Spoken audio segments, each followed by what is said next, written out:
प्यारे बच्चों की कहानी सुनो नदिया की ज़बानी। मेंढी भाग्यशाली थी क्योंकि वह और उसकी माँ अपने दादा दादी के साथ रहती थी और उसे अपने दादा के साथ समय बिताने से बेहतर कुछ नहीं लगता था। आप देखिए, वह हमेशा कुछ न कुछ बनाते रहते थे और उसे देखना, सीखना और कभी कभी जो कुछ भी वह कर रहे होते थे उसे पूरा करने में मदद करना भी अच्छा लगता था। दादाजी, आज आप अपनी कार्यशाला में क्या बना रहे हैं? मेंढी ने पूछा। वह हंसते हुए बोली, ऐसा लग रहा है कि आप दो लंबी छड़ियों से खेल रहे हैं। ठीक है मेंढी, उसने कहा, मैं तुम्हारी मदद से दो चलने वाली छड़ियां बनाने जा रहा हूँ। एक तुम्हारे लिए और एक मेरे लिए। फिर मेरे पास एक सरप्राइज है। ठीक है, मेंढी चिल्लाए। मैं कहाँ से शुरू करूं? कुछ समय बाद मेंढी अपने दादा की मदद से ने चलने वाली छड़ियां तैयार कर लीं। वे दो सबसे खूबसूरत चलने वाली छड़ियां थीं जो उसने कभी देखी थीं। छाल को हटाने के बाद उन्हें रेत से चिकना किया गया था और प्रत्येक पर एक अजीब दिखने वाला चेहरा उकेरा गया था। ये वाकई बहुत अच्छे हैं, मेंढी ने कहा, लेकिन हम इनके साथ क्या करें? यही सरप्राइज है पोती, उसने जवाब दिया। कल सुबह हम जंगल में लंबी पैदल यात्रा पर जा रहे हैं और ये चलने वाली छड़ियां इस लंबी पैदल यात्रा को आसान बनाने में मदद करेंगी। इसलिए अब साफ सफाई करने और सोने का समय है ताकि हम लंबी पैदल यात्रा के लिए अच्छी तरह से आराम कर सकें। अगली सुबह मेंढी को उसे जगाने के लिए अलार्म की जरूरत नहीं थी। वह उठ गई, कपड़े पहने और सूरज उगने और दिन शुरू होने के साथ ही जाने के लिए तैयार हो गई। वह रसोई में गई और देखा कि उसके दादाजी सैंडविच, पानी, स्नैक्स और अन्य सामान को उनके बैग में पैक करने में व्यस्त थे। मेंढी ने कहा, ऐसा लगता है कि हमें लंबे समय तक लंबी पैदल यात्रा करनी होगी। ये पूरे दिन की लंबी पैदल यात्रा होगी, उन्होंने जवाब दिया। मुझे लगता है कि हमारे पास सब कुछ है, इसलिए अपनी चलने वाली छड़ी पकड़ो और चलो। नाश्ते के बारे में क्या? मेंढी ने पूछा।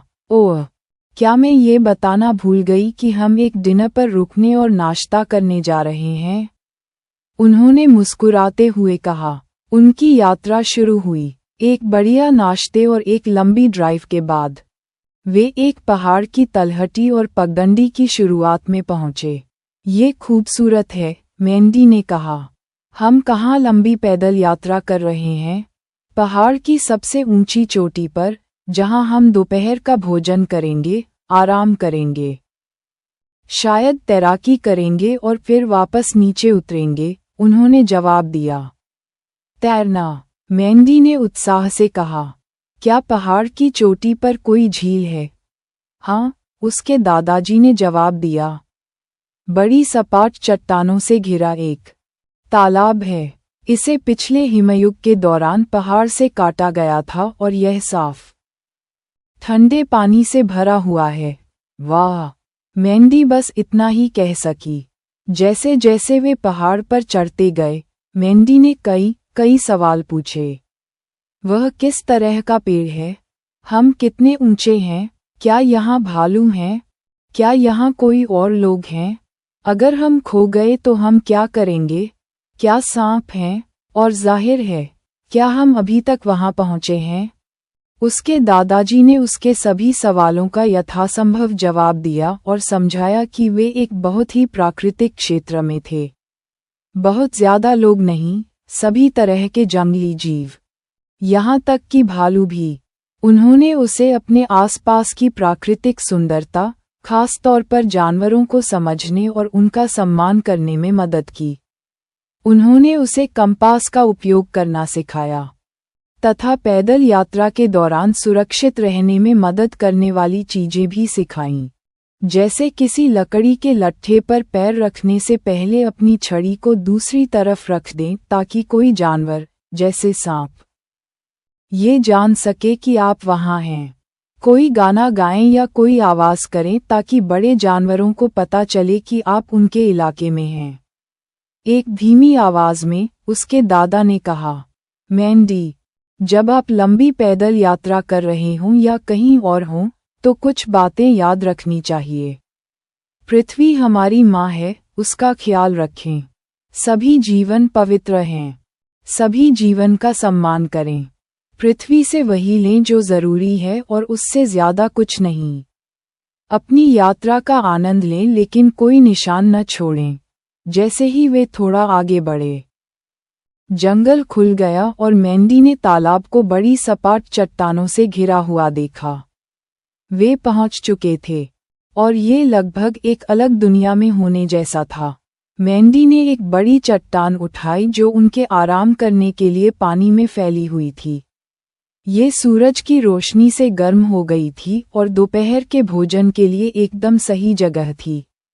जैसे ही उसके दादा ने उनका खाना खोला, वह झुकी और ठंडे पानी में अपनी उंगलियां हिलाने लगी।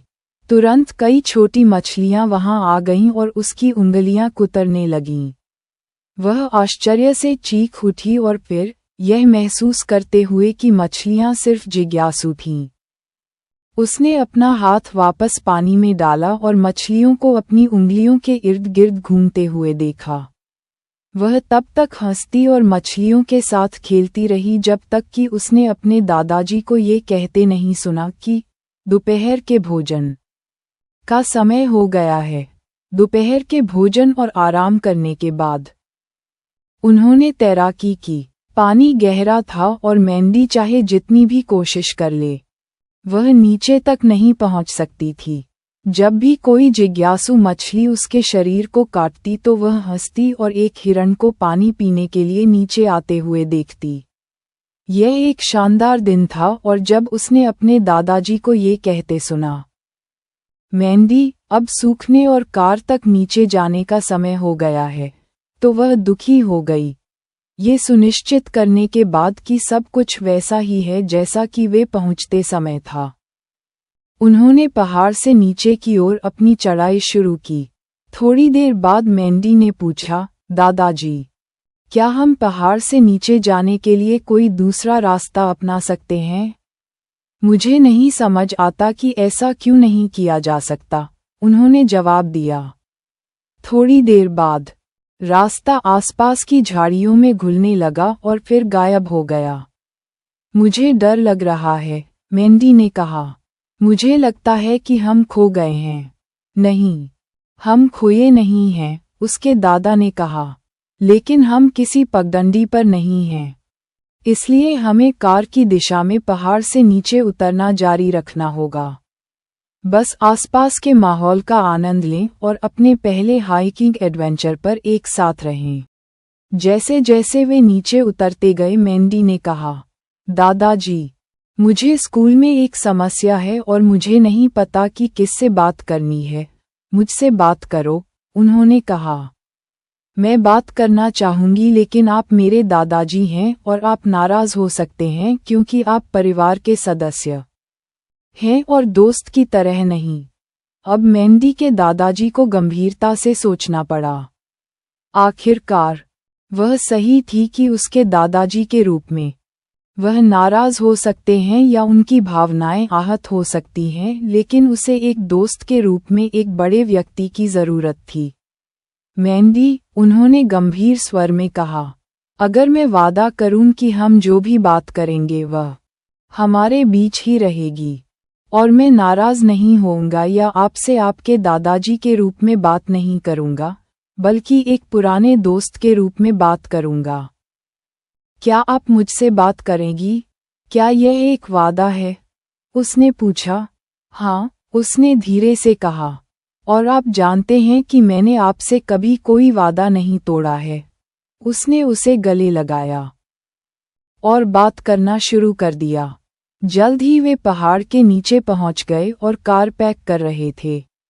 जाने से पहले उसके दादाजी ने 1 मिनट सोचा और कहा, पोती, जब भी तुम्हें अपने दादा की नहीं बल्कि मेरे दोस्त की जरूरत हो तो अपनी छड़ी उठाओ और सैर पर चलने के लिए कहो। ये हमारा गुप्त कोड होगा। यह अब तक का सबसे अच्छा दिन था, मैंडी ने कहा। मैं अपने दादा, अपने नए सबसे अच्छे दोस्त के साथ थी। और मेरे पास एक बात करने वाली, चलने वाली छड़ी। सारे बच्चों ऐसी कहानियाँ के लिए अपनी नदिया को लाइक करें।